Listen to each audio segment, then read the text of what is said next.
ang nakaraan sa Beauty Empire. Where is your wife? Hindi ba ito ang pinagmamalaki niyang launch ng Velma? Nagka-problema ba? Hindi naman. Sinigurado lang namin na walang nakakita sa amin. Ang main switch. Ako nang bahala doon. Please proceed to the gazebo for the unveiling of Miss Velma's newest baby. Kailangan lang natin palabasin na ikaw ang pumatay sa akin para hindi makatakas si Eddie. Huwag kang mag-alala, Shari. Malulusutan mo rin agad to.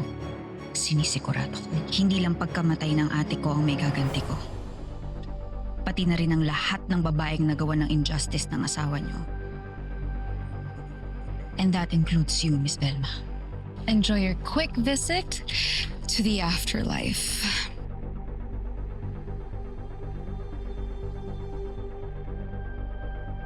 Ikaw! What happened? Hindi ko siya kaya patayin! Hindi ako mamamatay tao! Velma!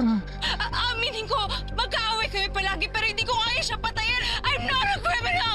I'm not a freaking criminal! Baka nakakalimutan mo. Tinreten mo si Miss V!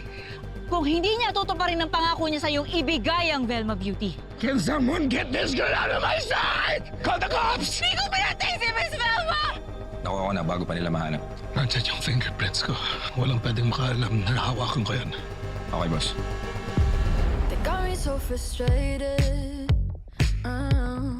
Thinking I can't make it. All the efforts that I put out, my ideas just get shut down. It's a shame dying, mananagot kayo. Ganda-gandahan, at tuwing oras ng pambagan, ang mundo ko'y kagandahan, baby. Ganda-gandahan, ganda-gandahan, ganda-gandahan, gandahan ang puhunan. Ganda-gandahan.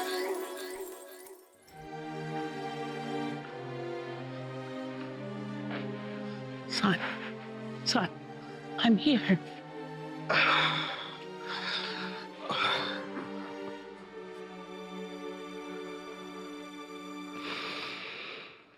don't understand, boy. Bakit si Velma? Bakit hindi nila ako yung pinatay nila? Hindi ko...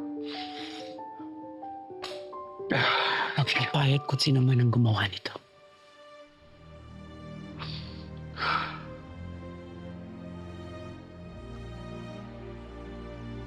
I'm gonna have to release a statement tomorrow. I'm gonna need your help. I'm gonna set up a press conference before the sun rises. Okay?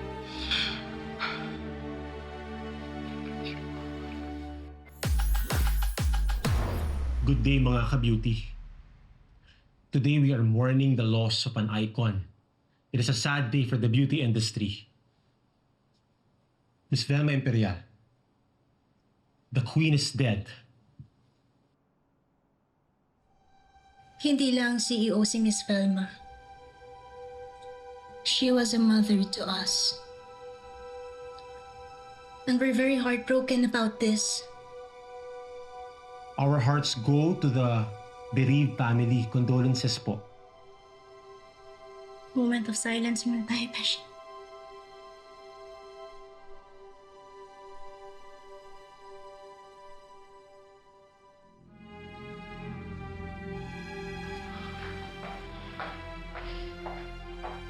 Sir Eddie, si Miss Velma na po ito. Nakauwi na po siya sa inyo.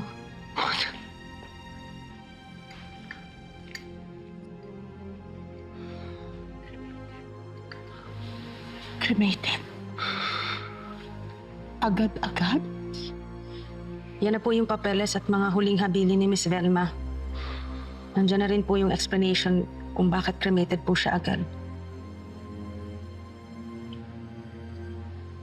I guess your wife decided a long time ago not to entrust you with the final days of her life. What? Why?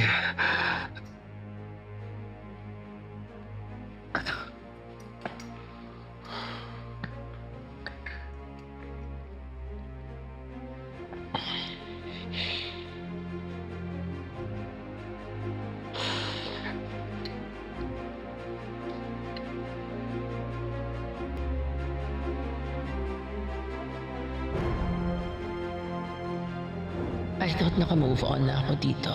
But that gut-wrenching feeling is back. Did you love her?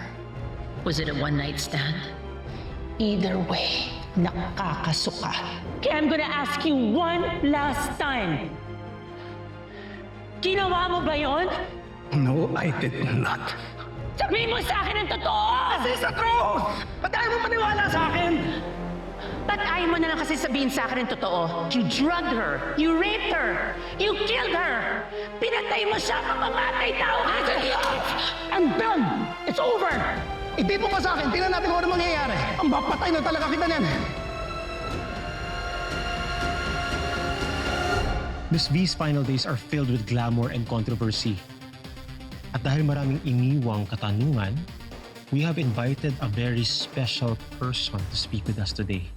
Our new Queen Norene's confidant at self-proclaimed BFF.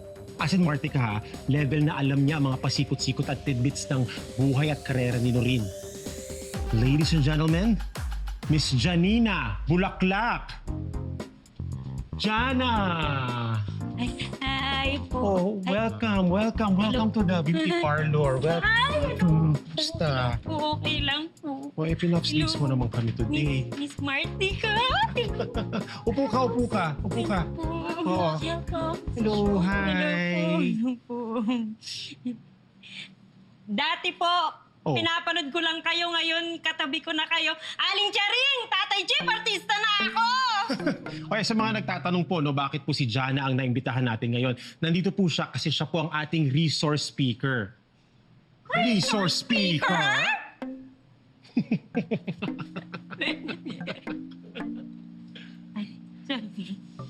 Let's get back to business. Pwede ba? Apa. Well, Jana, baka may mga insights ka na pwedeng i-share ngayon na wala na si Miss V. Is it really confirmed that Noreen is taking over?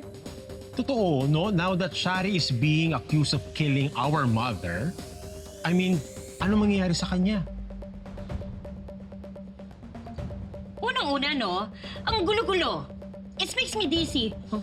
Dizzy? At eto na, ang mainit-init na chika. Ang best friend ko pong si Noreen, mukhang siya na ang magmamana ng beauty empire na ito. Ha? Pasabog! Sinabi mo pa, Mima. And marami din naman talagang pinagdaanan ng best friend ko para makarating sa posisyon niya. And kay Shari naman, kasi lahat ng ebidensya sa kanya ang bagsak eh. But, let's not judge the book by its cover. Ongoing pa ang investigasyon. Right? Tama ka doon, oo. Excuse me. Ay, opo. Pero fall from grace naman talaga yung nangyari kay Shari. Imagine, from being the princess, now, she's a pauper. At kung mapatunayan man na siya ang pumatay kay Miss Velma, legit, cancelled Pro Max. Max?